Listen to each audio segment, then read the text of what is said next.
Nous sommes en guerre. Vaccinez-vous. Allons-y, quoi.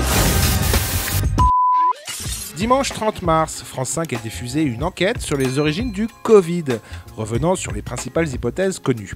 Et, aux surprises, on apprend dans ce documentaire que la fameuse théorie d'une fuite d'un laboratoire P4 situé à Wuhan, vous savez, celle qui a valu à tant de personnes d'être censurées sur les réseaux sociaux ou d'être traitées de complotistes, eh bien cette thèse était pourtant la plus plausible pour Agnès Buzyn, la ministre de la Santé de l'époque.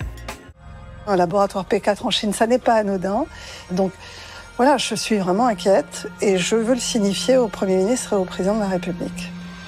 Texto du 11 janvier 2020, 12h16. Monsieur le Président, petite information qui n'est pas encore dans les médias mais qui peut monter. Une épidémie nouvelle sévit en Chine depuis 15 jours. Pour nous, il y a une interrogation autour du rôle joué par le laboratoire P4 de Wuhan.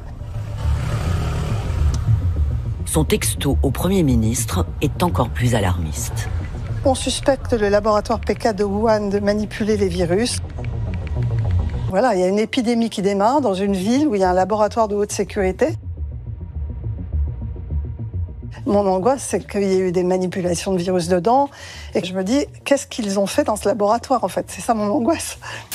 Et elle sait de quoi elle parle, Agnès Buzyn, car c'est son mari, Yves Lévy, qui a participé à l'implantation du laboratoire P4 à Wuhan. Mais il avait aussi alerté de plusieurs dysfonctionnements et s'était opposé à son ouverture. Certains équipements du laboratoire n'étaient pas opérationnels, voire pas adaptés, comme les isolateurs pour les animaux. Être en mesure de s'assurer que le laboratoire P4 de Wuhan est opérationnel constitue un point vital pour éviter de se voir attribuer la responsabilité de tout accident. Malgré ces avertissements, Emmanuel Macron a pourtant laissé la Chine mettre en service le laboratoire de Wuhan. La Chine et la France conduiront des recherches de pointe conjointes sur les maladies infectieuses et émergentes en s'appuyant sur le laboratoire P4 de Wuhan.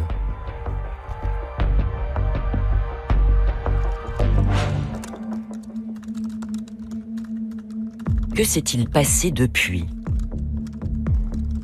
Nous sollicitons le président de la République pour comprendre quelle certitude la France avait sur les activités du laboratoire. Il n'a pas souhaité nous répondre.